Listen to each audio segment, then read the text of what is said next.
بسم الله، اهلا وسهلا بحضراتكم. وحشتونا كتير جدا جدا جدا، وسعداء ان احنا بنرجع لكم مره تانية بعد نهايه شهر رمضان وبعد عيد الفطر المبارك. يا رب يكون عدى عليكم رمضان كسبانين وربحانين فيه، يا رب يكون عدى عليكم العيد وانتم مبسوطين. وحشتونا جدا، عندنا كلام كتير هنتكلم فيه النهارده وندردش فيه مع حضراتكم بعد هذه الغيبه الطويله. لكن خلوني ارحب بحبايبي الحلوين مشرفينا دايما ومنورنا. عم حسن مساء الجمال. مساء الفل يا كابتن. عامل ايه يا عم حسن؟ الحمد لله تمام. ازيك يا كابتن؟ وحشتوني. انت اكتر يا كابتن. اموركم طيبه الحمد لله. بوس على الهوا دي. بوس على يعني ما بوسناش بره الهوا. يا ولا ماشي. ازيك يا كابتن؟ عم حسن يا جميل. حقيقي يا كابتن. فالنهارده عندنا كلام كتير هنبتدي فيه. ولعلك عزيزي المشاهد تتساءل وتسال، هل ابراهيم فايق اتكلم النهارده عن ماتش مصر والسعوديه؟ ايوه يا باشا، سيادتك نتكلم ماتش مصر والسعوديه النهارده. المنتخب المصري تمكن من هزيمه المنتخب السعودي الشقيق برباعيه نظيفه. هي واحده من امتع. النرف كده حلو ومظبوط، ولا اطلع شويه ولا اعلي شويه ولا بتاع، ولا هنطلع على قناه النيل التعليميه ولا ايه؟ خليكم معايا. مفيش احلى من الكلام في الكوره يا جماعه، دايما هو ده اللي بقوله عطفا على الكلام والضحك والهزار والتهريج ما بيننا وما بين اهلنا في السعوديه. ولسه معالي المستشار تركي آل الشيخ كان منزل بوست برضو بنفس المعنى، نضحك ونهزر، وهي دي حلاوه الكوره يعني. ناخدها في كده يعني، هناخدها في حلاوه الكوره وفي التهريج وفي الهزار عشان خاطر ربك يسترها يعني. فالمهم يعني، المهم ان منتخبنا الوطني عمل مباراه قويه جدا جدا امام المنتخب السعودي. دي يمكن واحده من اكتر المباريات اللي تشوف فيها منتخب مصر كان مقنعا. اتكلم بجد بقى، كان مقنعا. اقتناعك هنا مش بس بالاداء، انما انت حاسس ان في تنوع كبير جدا جدا وانت بتلعب خصم مش سهل. المنتخب السعودي واحد من المنتخبات الكبيره جدا جدا في المنطقه العربيه. كون ان تتالق بهذا الشكل، كابتن حسام حسن حقيقه دارس كويس المنتخب السعودي، دارس كويس جدا جدا. استغل كل خطا وقع فيه هيرفي رينار، استغل المساحات الكبيره، استغل حقيقه سذاجه حارس مرمى المنتخب السعودي العقيدي النهارده. حقيقه بعيد جدا جدا جدا، اتحمل جزء كبير من الهزيمه. لم يكن على المستوى المطلوب على الاطلاق بالنسبه للمنتخب السعودي. استغل ده المنتخب المصري بشكل كبير. عجبني الروح، عجبني التفاهم الكبير اللي حاصل. امام عاشور، زيزو، تريزيجيه، مرموش، عجبوني كلهم. لعيبه منتخب مصر النهارده ادت للناس انطباع مميز جدا، مميز جدا. هذا الانطباع يطمنك شويه على فكره، يطمنك شويه. وافتكروا بقى الكلام اللي انا كنت بقوله بعد كاس العرب. كنت بقول لك ايه؟ بقول لك إيه يعني احنا ما طلعناش بازمه كبيره بعد كاس الامم. احنا ما طلعناش بازمه كبيره في كاس الامم مع كابتن حسام حسن. احنا كاس العرب هو اللي طلعنا فيه طبعا بفضيحه، انما كاس الامم لا، الوضع كان مختلف تماما تماما يعني. وقلت افضل مصر ان ده افضل حاجه قدمها منتخب مصر، وعندي ثقه كبيره في الكابتن حسام حسن. والنهارده انت ما عندكش مين؟ محمد صلاح، معلش يعني فرده تلعب وبتأدي اداء جماعي عالمي. بقول لك واحده من اكتر المباريات الممتعه بالنسبه لمنتخب مصر، بفوز عريض ب4 أهداف على منتخب السعوديه في السعوديه. له قيمته يعني، مكسب له قيمته، ويتحط في فكره المباريات الوديه وتشتغل عليه كويس قوي قوي. بس دايما بقول ميزه الماتشات الوديه انك بتجرب فيها كل حاجه، بتجرب فتاخد ايجابيات. خد ايجابيات زي ما انت ما عايز، بص برضو على سلبياتك لان اكيد ظهرت سلبيات. واحده من ضمن الامور الايجابيه اللي عجبتني جدا جدا جدا هيثم حسن. حته لعيب كوره رايق، ستايل مختلف تماما، ستايل اوروبي. صباح الخير، انا ستايل اوروبي يا جماعه. افاده، مكسب كبير جدا جدا لمنتخب مصر مع كل نجوم منتخبنا الوطني.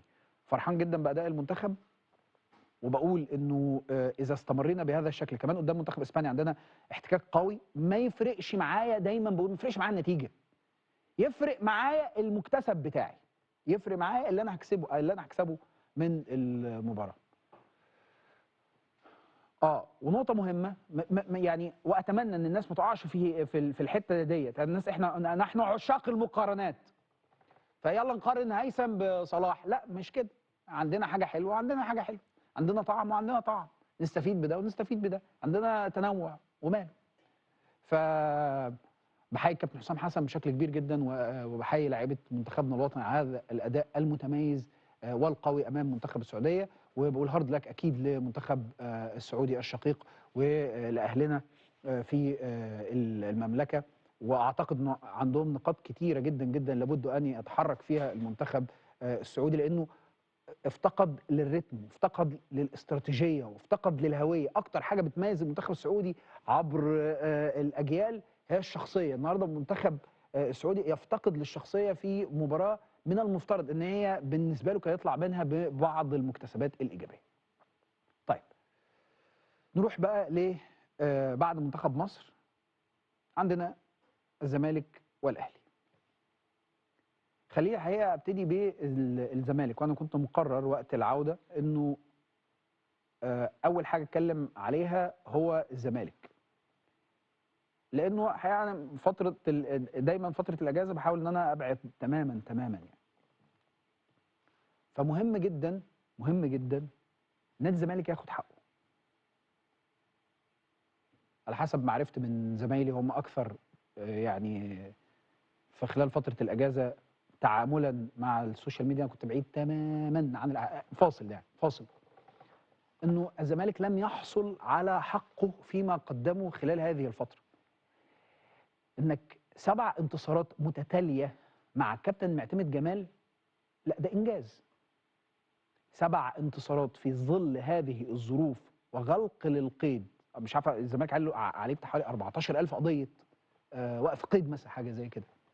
ومع ذلك يحافظ لاعبي نادي الزمالك على رباطه الجأش ان احنا نبقى رجاله وجدعان، وفي الملعب احنا عايزين نكسب. خد بالك بتفرق. اللعيبه عايز تكسب، ده منطق مهم جدا جدا يوصلك بعيد. الزمالك قطع شوط مهم جدا. خد بالك ان الفتره اللي جايه هي 7 جولات حاسمه.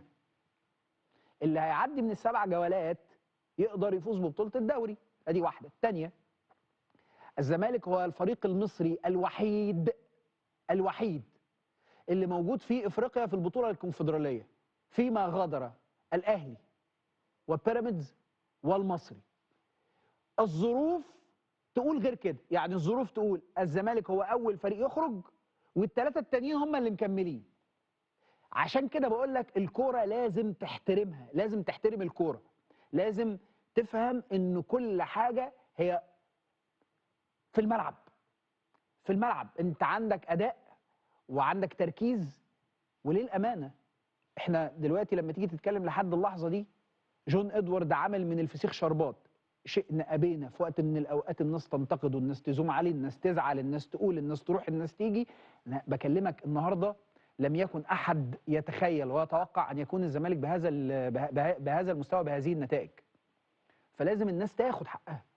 والاهم مما قدمه لاعبي نادي الزمالك ولاعبي نادي الزمالك هم رده الفعل. دايما انا بتكلم على فعل وبتكلم على رد فعل. رد فعل لعيبه الزمالك كان على فعل مين؟ جمهور نادي الزمالك. جمهور نادي الزمالك عظيم بكل ما تحمله الكلمه من معنى. هذا الجمهور اللي يتقارب قوي من فرقته، وهو تقريبا كل الناس شايفه ان الفوطه مرميه، يعني لا ده الزمالك بعيد. فبفضل الله ثم جمهور نادي الزمالك يقترب من كل شيء. الزمالك الان هو قريب من كل شيء.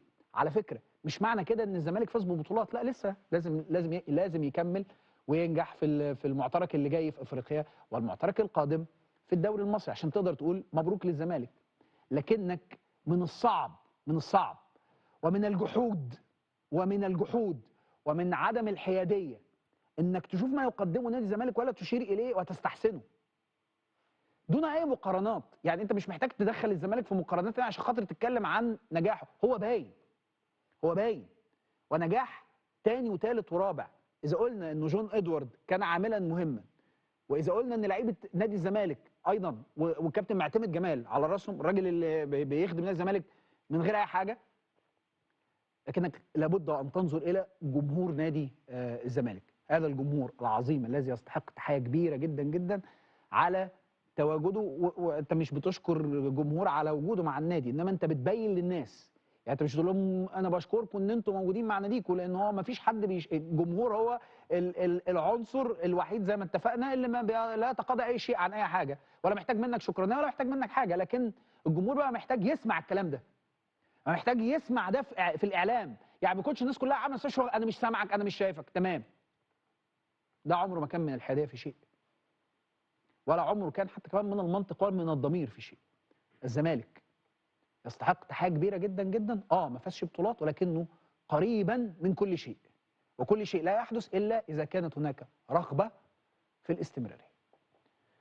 نروح للملف الثالث وهو ملف النادي الأهلي. الأهلي خلال سنين كتير اشتغلت فيها في الإعلام لم أرى ولم أشاهد ولم يعني يحدث أمامي أن تكون هناك فترة تعثر بهذا الشكل. فترة التعثر ديت اللافت فيها للنظر كان جمهور النادي الأهلي. جمهور النادي الأهلي دايما أنا بشوف فيه حتة ذكية جدا، بيعرف يضغط على الإدارة ياخد منها أفضل حاجة. حالة الغضب اللي كانت موجودة عند جمهور النادي الأهلي هي حالة مستمرة بقالها سنين، بس الناس مش واخدة بالها في الأهلي كده. الناس كانت شايفة، جمهور الأهلي شايف، عنده سنسور، شايف إنه لا مش ده المعدل الصحيح للنادي الأهلي. مش ده المعدل، بمعنى مش دي النتائج اللي احنا بنحققها، مش دي اوضه اللبس اللي بتطلع لي النتائج اللي انا عايزها، مش دي اللعيبه اللي انا اشوف فيها اسم وهويه النادي الاهلي. الاخطاء، جمهور الاهلي عمره ما شاف خطا قدامه وعامل نفسه واخد باله، هو بيشاور على الخطا. ولذلك مع هذا الكم من الاخطاء اللي لا يمكن اغفالها، لم يكن امام اداره النادي الاهلي ان تتغافلها، او انه كابتن محمود الخطيب يتغافلها.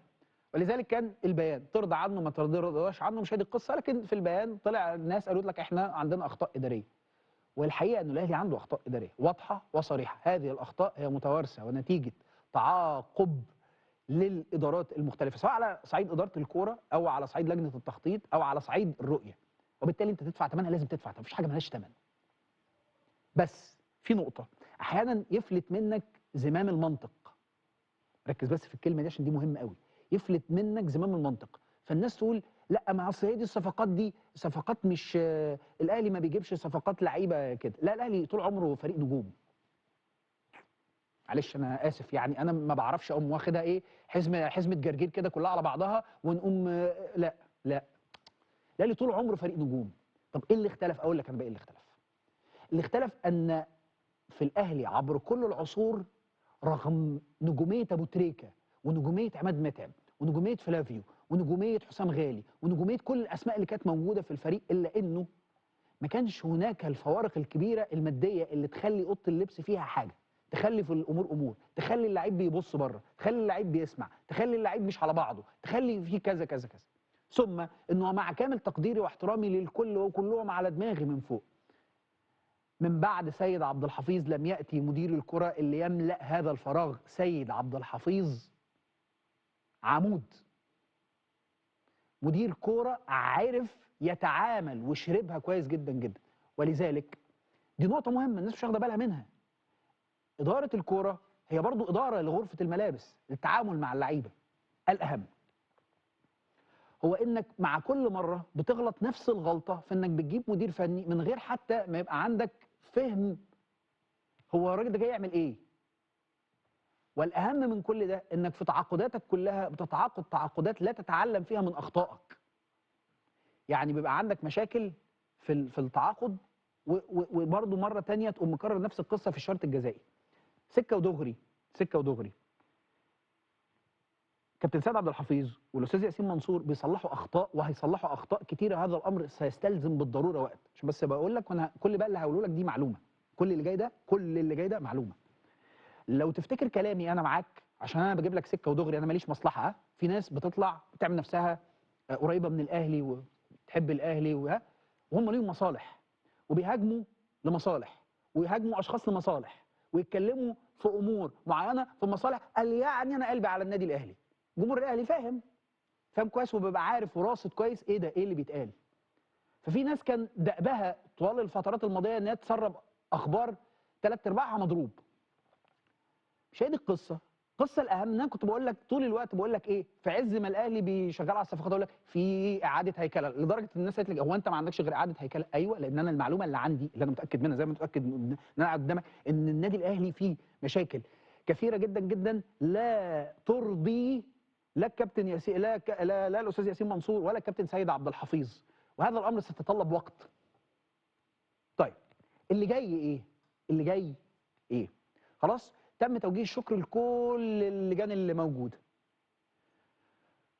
تعالوا نبتدي الاول بالسكاوتنج تيم او الفريق اللي المفروض منوط بيه ان هو ينتقي اللعيبه. قريت وشفت وسمعت وفي ناس تقول لك في شركه اجنبيه، هذا الكلام ليس دقيقا، والدقيق هو اللي هقوله لك. الاهلي هيجيب مجموعه من الاجانب يتولوا الجزء الخاص باللعيبه الاجانب، الشق الخاص باللعيبه الاجانب اللي هم الافارقه، ومعاه قطاع تاني، قطاع منوط باختيار اللعيبه العرب، ومعاه قطاع ثالث. انا بقول لك كلام انا متاكد منه زي ما انا متاكد ان انا قدام حضرتك. قطاع ثالث، هذا القطاع هو قطاع للكشافه المحليه، دول دورهم حاجتين: التواجد باستمرار في كل مناحي مصر علشان يجيبوا ويختاروا ويشوفوا لعيبه، مش بيختاروا بالكمبيوتر يعني، وايضا لهم تحرك في رؤيه اللعيبه اللي موجوده في قطاع الناشئين. مشكله النادي الاهلي بقوله لك، انا بقول لك دقيق جدا في كلامي. مشكله النادي الاهلي اللي مدركها دلوقتي واللي موجوده على الترابيزه ان الاهلي لم يكن له مستقبل. يعني ايه مستقبل؟ يعني قطاع الناشئين ما بيطلعليش حاجه. فالتركيز، كل التركيز خلال الفتره اللي جايه على جزئيه لها علاقه بقطاع الناشئين. فانا بكلمك على قطاع نفسه، القطاع بتاع الكشافه ده مقسوم لثلاث اجزاء، مش بس انجليزي عشان يجيبوا او مش بس اجانب عشان يجيبوا الاجانب، لا، انما مجموعه ايضا منفصله. اللي اقدر اقوله لك فيما يتعلق بمساله التعاقدات ان هناك غربله ستحدث في النادي الاهلي، غربله هتحصل في النادي الاهلي على صعيد اللعيبه وعلى صعيد الاسماء. وخد مني دي وما تراجعش ورايا، مفيش اسم في اسماء لعيبه النادي الاهلي كلها بره التقييم او ضامن مكانه جوه النادي الاهلي. اقول تاني، ما في اسم كبر او صغر، عقده كبير، عقده قليل، عقده صغير، عقده فيه اللي فيه، كأيا ما يكون هو مين، له ضامن مكانه وله غير خاضع للتقييم. الكل خاضع للتقييم والكل محل اختبار مع نهاية هذا الموسم. الاهلي اذا كان بايده كان ماشي ترب، جيب لك برضو سكه ودغري، اذا كان بايده كان ماشي ترب، بس هو اتحط قدام الامر الواقع انه الشرط الجزائي، وبالتالي هيبقى في تجديد ثقه وفي كذا وفي كذا وفي كذا. واتقعد معاه النهارده اظن واتكلموا معاه ان احنا موجودين وفي ظهرك ومعاك، لان الاهلي ما عندوش بدائل ثانيه، لانه لازم يدعم الراجل عشان يكسب معاه على الاقل بطوله الدوري، فما عندوش وسيله ثانيه يعمل بأي اي حاجه غير انه يدعم ترب. غير كده كلام مش منطقي، يعني غير كده. بس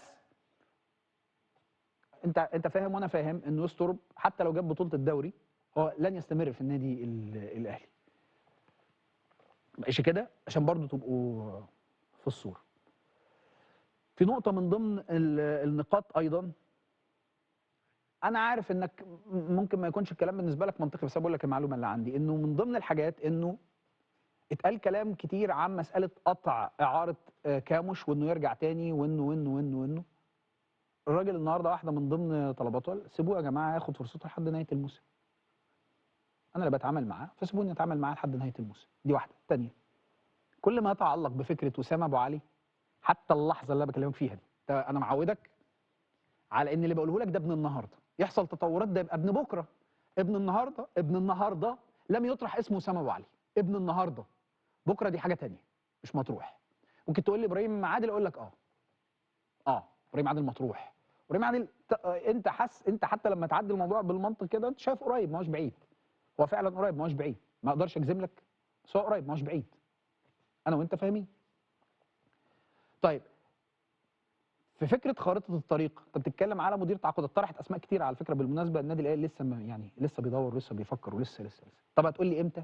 اقدر اقول لك على الاسبوع الاول الاسبوع الثاني من شهر 4 يكون النادي الاهلي مخلص الامور اللي ليها علاقه بالتعيينات، فريق السكاوتنج تيم المصري والعربي والكذا، والفريق ايضا المختص العربي، المختص بالعربي، مش شرط يكونوا عرب، يعني ممكن يبقوا مصريين بس مختصين بهذا الجانب.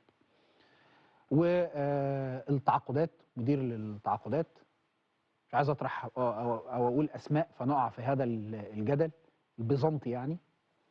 فمن نص شهر 4 من اول اسبوع في شهر 4 ابتدي النادي الاهلي يتكلم في الجزئيه بتاعه التعاقدات. هذا عايزين تقولوا لي حاجه؟ طيب، فالمرحله الجايه هي مرحله ترتيب اوراق، اوراق مهمه جدا جدا، اعاده بناء مش بس فرقه الكوره، بس فرقه الكوره اخص، بس مش بس فرقه الكوره، وفي قطاعات الناشئين. وافتكر كلامي كويس، افتكر كلامي كويس. في كام حاجه عايز اقولهم لجمهور النادي الاهلي، انا بتكلم من جمهور النادي الاهلي. الفتره الجايه هتشوف وهتسمع ناس هتشكك لك في اقرب الناس ليك من قلبك، واقرب الناس ليك بالمنطق وبالعقل، من اقرب الناس ليك واخلصهم. انا بقول لك اهو سكه بالاسماء، هتسمعوا ناس بتشكك في الكابتن سيد عبد الحفيظ. هذا الرجل اللي يعني انا مش هقول شهادتي فيه مجروحه، انما انا عشان انا عارف كويس الآلية اللي بيشتغل بيها والضمير اللي بيشتغل بيه. ارجوكوا خليكوا واعيين قوي قوي قوي وفاهمين انه في ناس من مصلحتها الراجل ده ما يبقاش بيحظى بهذا القدر من الاحترام والتقدير لدى جمهور النادي الاهلي ولا الدعم. انا مش ضد ابدا فكره النقد، كلنا معرضين للنقد، حتى انا كمان في الماده اللي انا بقدمها. انما خد بالك كويس قوي، خد بالك كويس قوي من كل كلمه هتسمعها، من كل كلمه هتترمي، لانه الموضوع بيمشي كالتالي: تمهيد، كلمه يمين شمال يمين شمال يمين شمال، هو بيهد لك ثابت. هددان الثابت ده له اغراض، الاغراض انت فاهمها وانا فاهمها. سيد عبد الحفيظ بيحظى بمحبه غير طبيعيه، وبقى موجود في مكانه ده بسبب هذه المحبه وهذا الدعم الكبير جدا جدا من جمهور النادي الاهلي. فاتمنى ان الناس تبقى واخده بالها من القصه ديت، وانا بقول مخلصا اللي انا شايفه، انا ما عنديش مصلحه. انا الوحيد اللي في القصه دي عشان بس يعني مش اي مصلحه خالص، انا بنقل لك اللي حاصل، بنقل لك الرؤيه، وبنقل لك كمان المعلومه، وبقول لك اللي ممكن يحصل الفتره الجايه. هناك تناغم كبير جدا جدا، واوعى تسمع اي كلام تاني غير ده. هناك تناغم كبير جدا جدا بين الكابتن سيد عبد الحفيظ وبين الاستاذ ياسين منصور، تناغم كبير جدا جدا لمصلحه النادي، مصلحه الجمهور، مصلحه الفريق. وهناك انكار ذات كبير جدا جدا من كلاهما، يعني ما فيش يعني عشان بس تبقى انت فاهم، في ناس عارفه كويس هي عايزه ايه، توصل لايه، وهتوصل للي هي عايزاه، بس ده هياخد وقت. عشان اوصل لده لازم يبقى في هناك نوع من انواع الدعم والتأييد والرؤيه البعيده. خلال الفتره اللي جايه، وخلال خطوتين ثلاثه لورا، الاهلي طبيعي انه يتعثر، طبيعي زيه زي اي نادي تاني، زيه زي اي حد تاني بيمر بهذا التعثر. اللي مش طبيعي ان يستمر هذا التعثر. ده ما بيحصلش في الاهلي. اللي مش طبيعي، وعمر ما الاهلي ما يقدر يقوم ويقف ويكمل تاني الا اذا كان عنده القدره الجماهيريه والثقه الكبيره. فخليكم واثقين جدا في الناس اللي موجوده دلوقتي في النادي الاهلي. بعد الفاصل نستقبل نجومنا الكبار في قهوه فايق اللي وحشونا كتير جدا جدا: مهندس عدلي القيعي، كابتن سيد معوض، استاذ ابراهيم المنيسي، كابتن اسماعيل يوسف، كابتن محمود فتح الله، واستاذ احمد الخضري. فخليكم معنا.